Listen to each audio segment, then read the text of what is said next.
So you had the opportunity to not just advance that as an idea and a concept, but you had the opportunity to really put your money where your mouth is when you accepted the assignment to lead the Centers for Medicare and Medicaid Services over 18 months in 2010, right after the passage of the Affordable Care Act, or Obamacare.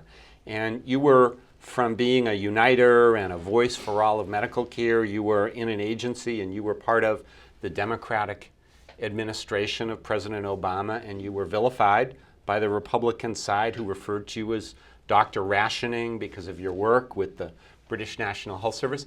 But you did also have the opportunity to do things like really try to bring the triple aim into that place, the biggest bureaucracy in the federal government.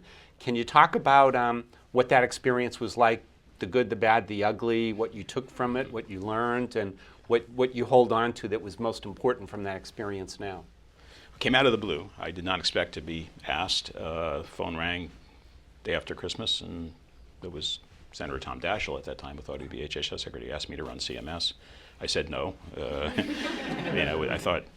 I said to him, Senator, I can't run CMS. I'm a pediatrician. I run a small nonprofit. What are you thinking?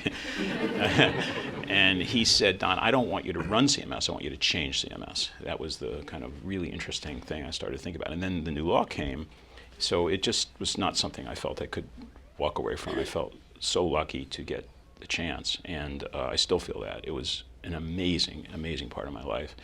I went to DC in July of 2010, and it became, well, you were there. It was, it's a schizophrenic existence. Part of it is rough. There's a vituperation, mischaracterization. This Dr. Rationing thing is just dumb. I mean, it's nothing to do with what I think or believe, and that wasn't the worst of it. So part of it was interesting. I mean, it was like going anthropologically interesting.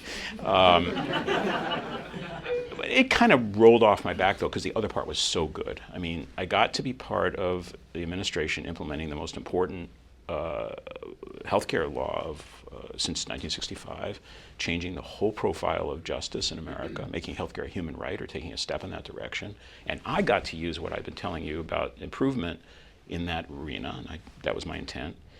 It was amazing. I loved it. And very hard. I mean, these were 18-hour days, and phone never off, and constantly challenging, because I had to learn stuff I didn't know. I didn't know how to write a regulation, or I didn't know how to deal with Office of Management and Budget, or the Administrative Procedures Act. This is all new to me, but that was the best part of it, because I was constantly getting educated. And everyone was so generous. The staff everyone said, oh, big bureaucracy, why would you want to go there? These are people just watching the clock.